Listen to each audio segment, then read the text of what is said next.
All right, thank you for staying with us. Over 5 million people suffer from the disease in Africa, and a geometric increase to 15 million by 2025 has been predicted. Nigeria is one of the countries in sub-Saharan Africa that has a rising prevalence of diabetes mellitus. A recent analysis reported that approximately 5.8%, about 8 million of adult Nigerians, are living with diabetes. We have Dr.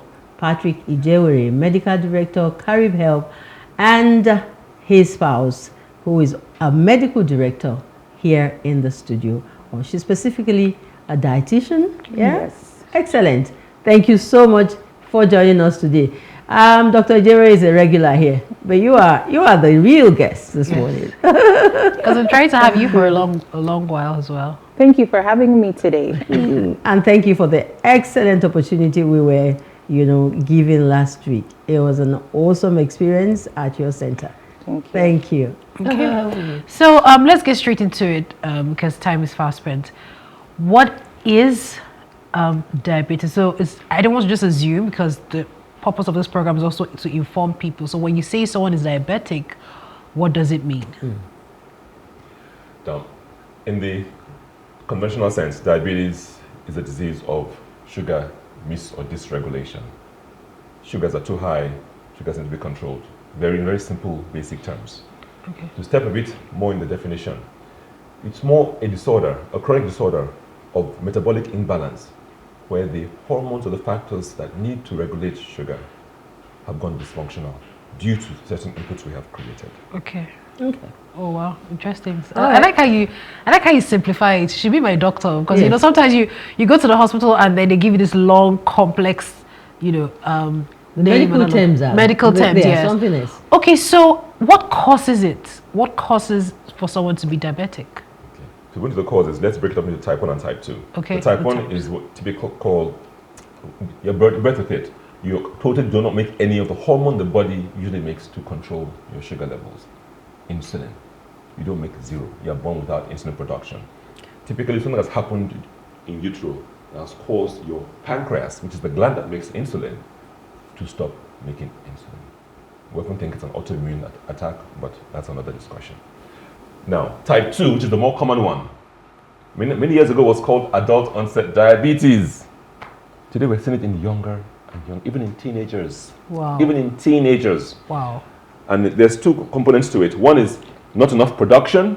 The other is the cells are not listening or responding to insulin's presence. Okay. So we say lack of production, or we say insulin resistance. Okay. So you're talking insulin, you're talking sugar, and the thing we hear almost every day is you are what you eat. How do we relate that, to diabetes? What you eat, and what brings about insulin, and what brings about sugar, plenty sugar in the system, as a result of that leads us to diabetes. So yes, the phrase, you are what you eat, what you put in your body from infancy to growing up to teenage, not only the food that you're putting in the body, but also your activity. Are you moving a lot? Also, your hormones play a big role. So are you sleeping well? All these all contribute to onset of diabetes. Okay. So when you say what you eat, so for example, I know that many children, when they're going to school, every parent puts a pack of some sort of soda or sweet drink or something in their lunchbox. So are we setting our children up? We are setting our children up. So Oh, now wow. we have juvenile diabetes, which is of course for younger children, teenagers, and we also have something called diabesity as Oh, well. really? That What's is a that? thing. So that's diabetes and obesity together, diabesity. Oh, wow. So when it comes to packing your child's lunch, the mindset has to be that the foods that I'm giving my child, is this for energy? Is this for brain function? Is this for helping them with their overall day? Or is this something that will be quickly burnt and then also cause problems later on? So as a parent, we want to look at what kind of food are we giving our children? Is it foods from the earth that's grown naturally? Or is it from the chemist? Or is it from the supermarket where everything is packaged and you don't know how long that has been on the shelf. Is that something that's going to serve your body? Wow. Now we know why we have the epidemic. Now we know why everywhere you go, there's talk about diabetics. Because you just mentioned food that is natural. And I'm asking, what percentage of natural food are we consuming in families at this point in time? So, Dr. Ijewere, you talked about the many types of diabetics a while ago.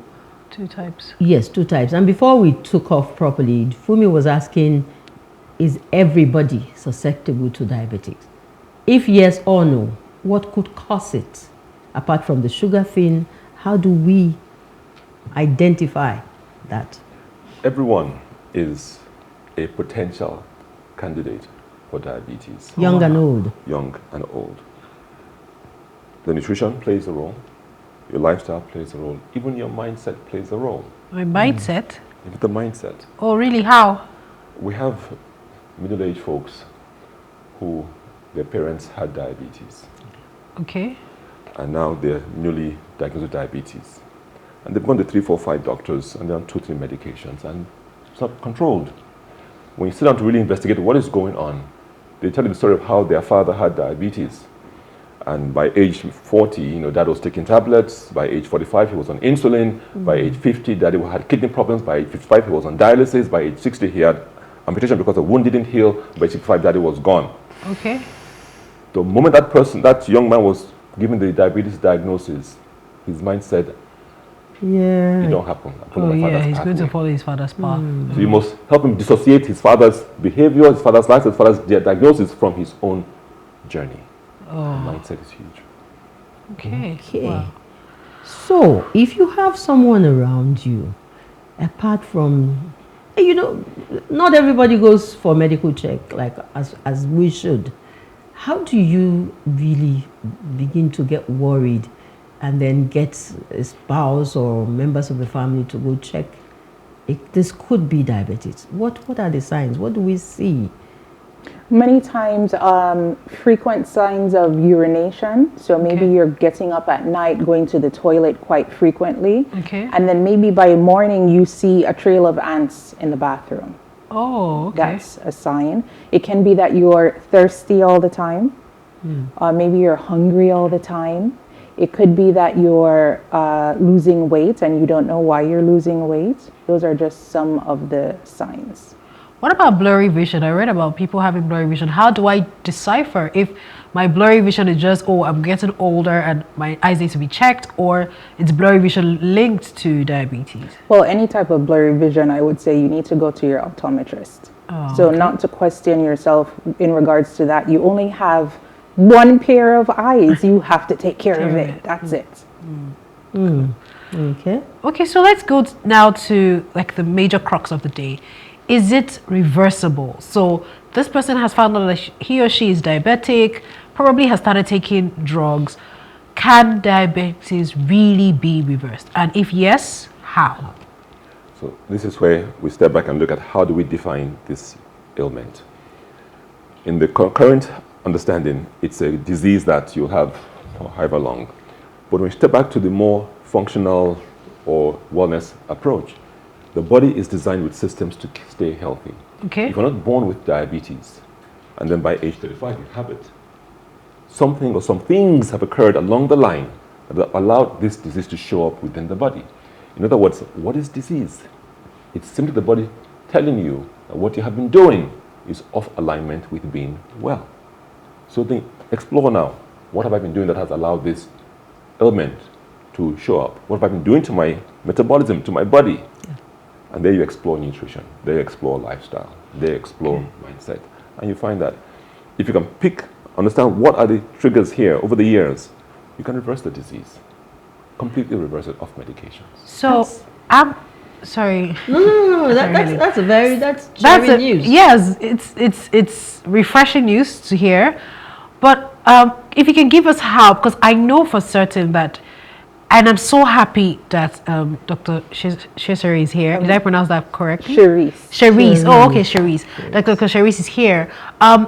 Because food is like the major medicine for the body. So if you say we're going to be able to reverse that, and I hear you about the mindset, what do we do about our diet? Because most of our Nigerian meals, so for example, I personally, I prefer to eat what we call swallow. So I prefer my eba, my amala, the soups and all of that. But on one hand, I'm being told that food is that particular meal, those meals are too starchy and they are high in sugar. So how do I balance it? What do I, begin to eat? Do I eat only carrots and bananas and, just vegetables? What do I do? So as the doctor mentioned, mindset is key. So what's your mindset? Is this something that you've been diagnosed with, you want to reverse it, or you want to prevent it? Number one, you need to see a nutritionist, see a dietitian, so that they can help understand what your lifestyle is. Because remember, it's not one size fits all. So what fits for me and fits Helen is different. Yes. Also, age makes a difference. Okay. Activity as far as your lifestyle makes a difference. Okay. Yes, when it comes to our Nigerian foods, they are rich in fiber, they are quite healthy, but how much are we eating? What time of the day are we eating? Are we exercising? Are we moving? Are we sitting down all day? Are we sleeping well at night? So many factors are considered when it comes to lifestyle, mindset, and your environment. Okay, so Dr. Ijewere, I hear also about complications of diabetes. And I hear a lot of people say, it's life-threatening and that it can only be managed. But you just told us that it can be reversed. Please address this. Okay, so let's take it step by step. So one night you wake up, like, oh my gosh, I went to the bathroom 4 times last night. Or you go on the scale, and the scale says you've added 15 kg. You don't pay attention to it. You keep going, and then in about 6 months, you notice that the blurry vision is setting in. There happen to be maybe a health fair going on at your church. You go and then they prick your nail and prick your finger and say, hey, your sugar is 200. Wow. You don't pay attention to it. It's not my portion, Joe. Which you always say. I can still move around. You get a new job that you're IT or banker, you're sitting for 6 to 8 hours a day. You're switching off all your fat-burning hormones. Your weight begins to add. I mean, before you know it, then you get out of the job and start saying my knees are hurting. Or suddenly you have some chest pain. You don't go to the doctor. Next day suddenly you slump in the office. You check your BP is high. Your sugar level is high. Your cholesterol is high. In other words, when the body begins to go through dysfunction, if you don't do things deliberately to halt the underlying dysfunction, it will progress. From the quick urination, to the weight in addition to the blockage in the artery and even in the brain. Wow. Once you've set the unfortunate sequence in motion and you fail to address it, to halt it, expect the twin siblings of high blood pressure to show up, the cousin of heart disease to show up. Wow. Eventually the second cousin of kidney failure to show up. And if you're unfortunate, go hand in hand. the in-law of eye problems to show up. Okay. So these are complications associated with the underlying dysfunction in the body. Okay. Okay, so Dr. Sherese, I want to find out from you.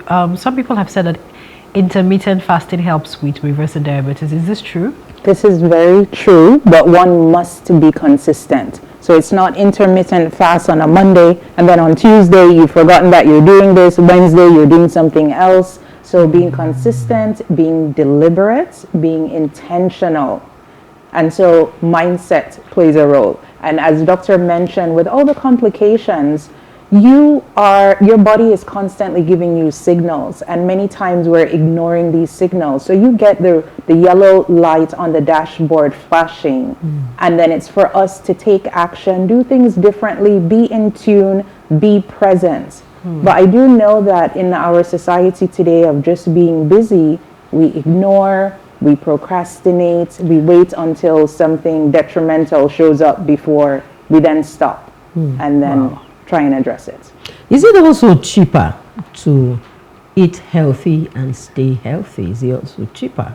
Because some people tell you they can simply not afford to eat well. It's a mindset. So we always say this, there is a price to pay. You pay it up front with healthy behavior, healthy eating, or you pay it later when disease shows up. And guess which one costs more?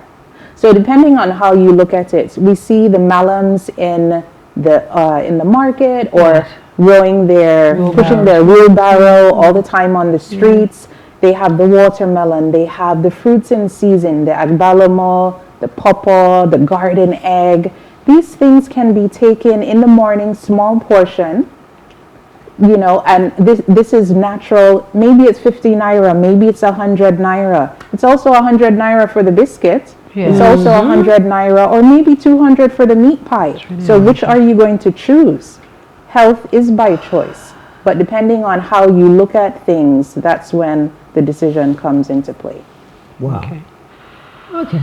All right. So I want us to go back. So it's reversible mindset, intermittent fasting, but also ensuring to see medical practitioners like yourself to ensure that we look at you and look at so that they can diagnose. I'm concerned more about the children, and it's so sad to see that we're setting children up. So for parents who are watching and listening, what can parents begin to do differently? Because there's a lot of strong marketing on children's products that are unhealthy. A lot of strong marketing, and guess what? They brandish it to make it look healthy and tell you there's certain minerals in here, there's certain vitamins in here that will help the child be smart, be this, be that, but it's all false. So how do parents begin to say, this is just marketing, and then my child, I have to give my child healthy eating? So I would say that it's a holistic approach. One is, as parents, yes, you're educating from the home, you're setting an example. So if you're telling your children that soft drinks are not okay, maybe you have that as a treat, or maybe going out to the different eateries is not so okay. Have it as a treat, not your main meal. Because what we see now is children have forgotten what real food is. Yes. Children want to eat at the eateries, and if they don't get their way, they will now throw a tantrum. Yes. And parents are forgetting that they are in control. And so when I say holistic, this means it comes from the home. So teaching at home, setting an example at school. So as nutritionists, we do go out to schools, we do give health talks, because once children are aware, they will even put the parents in place. Yes. Very true. We teach about reading your ingredients. So that way you empower your children, empower yourself. When you go shopping at the supermarket, don't shop mindlessly. Take your time. Pull down the box of whatever it is. Read the ingredients. Know the formulation. And an example of this is 4 grams of sugar equal 1 teaspoon. So if on your cereal box or on your juice box, it says the grams of sugar is 24 grams, and you also want to look at the serving size, if it's 24 grams, that's 24 divided by 4. That's 6 cubes of sugar. Are you going to drink 6 cubes of sugar? And for most people, they will finish the whole packet, whether it's the cereal box or the biscuit, and you have to multiply that. By how many times? By how many times. Wow. You have to look at the ounces, how much is really, and that's setting them up for a bit of math, a bit of analytical thinking, helping them also make the right choice and being responsible. And as parents, knowing that you are in charge. So you can't just be buying anything. You set the tone in the home. Interesting. And get them involved also. Involved, and children are excited to be involved. They want to make the smoothies. They want to help you in the kitchen. So give them that responsibility. Start early. Start early. This just very interesting. I feel like we have to, even though we're running out of time, to get you back and have like an extensive conversation on it, because I know people who add sugar to yam and sugar to beans, for example. Yes. And, you know, the first time I saw it was when I was in university, and, you know, one of my roommates was cooking and she put sugar, and I was like, oh my God. And she was like, oh, don't they used to do that in your house? And I'm like, never, ever, because from the biology class or nutrition class in secondary school, we're told that even yam already converts to sugar in your body. So how am I adding extra sugar to that? And then even to for taste. Yes, for taste, and even to, you know, to the beans. It's like a lot, and it's like a loud epidemic. So I think we should just take last words and tips from both of you as a nutritionist, and also from Dr. Ijewere, to just say, if you have diabetes, or you suspect that you might have, and it's very possible if you've heard all this, you know, things we've talked about, urinating frequently, blurry vision, you've added some weight, or you've lost some weight. So it's either way, and that's why it's very important to always see a doctor. I know that all of us are covered by the blood of God, because when people say it's not my portion, it's not my, you know, but please, guys, see experts, and that's why we bring them on the show. But please just share with us tips. I think for Dr. Sherese, it should be more on the food intake, and then for Dr. Ijewere, maybe lifestyle. I don't know, what are the things that we should start looking at and start reducing, because even I am particularly interested, and I think after this, maybe during this week, I'll have to go and check, because my work sometimes, so yes, you're my TV producer, you go out to go and shoot, but most times I'm in the office and I'm sitting down. There's sometimes that I consciously get up and go around, or maybe just take a stroll during my lunch break, but most times I'm sitting at my desk, and, you know, and that's already a culprit. So please share with us some tips before we round up. Okay, so one, as I mentioned, being intentional, being deliberate. For those of you who may suspect that you may have diabetes, or you're uncertain, you just want to be well, I would say wear a pedometer, so that at least this tracks your steps. Be intentional with, if you have a meeting, have a stand-up meeting. If you're working, you can have your desk raiser, so that you stand, do some work, sit, do some squats, but everything has to be intentional. You can have a little plan at your desk. That way you time it and know that, oh, okay, it's 10 o'clock, I need to do this. Drink your water, pack your lunch, natural foods, have your nutritionist make a meal plan for you. If you're so busy and you really don't know what, as far as what meals to put together, you want to have vegetables every day, have your nutritionist plan your meals, and it is Nigerian-based meals. Portion size, timing of your foods, movement is important. Wow. Okay, and Dr. Ijewere, one last word from you. If you live in Lagos, get checked minimum twice a year. We're in such a difficult, toxic environment. The work environment by itself creates challenges to be healthy. Be very deliberate and have that medical check at least twice a year. Complete medical check. Make sure part of your team includes a doctor. Nutritionists today are becoming priceless. You must have a nutritionist on your team to assist you in that arena. Wow. All right. All right, thank you. You know, a lot of the times we sit down here and we have conversations with experts. I just look at me and I'm like, I'm guilty. You know, I don't know whether is it twice a year medical check. A lot of us just get up and go. A lot. 89% of Nigerians, especially those living in Lagos, you get up 5 a.m. almost every day. You're back home 2 a.m., 1 a.m. And man, there's a lot we have to do. Thank you so much. Thank you so much. I pray we all, you know, like the Bible says, we not just become hearers of the word, but doers also. And that's one of the things we have to consciously do. So thank you so much. Thank you for always honoring our invitation to be here. So we look forward to having you again. And I look forward to joining the Raw Food Challenge that's happening very soon. I joined it last year. That's how I also got to meet you. So I look forward to it. So thank you. Okay. And so we'll take a short break and then we'll have our second guest join us. Dr. Ario is going to be talking about this bill where doctors are going to be, Dr. Ario Yoda is going to be talking about the bill where doctors are made to stay in Nigeria 5 years compulsorily before they move anywhere out of the country. Stay with us.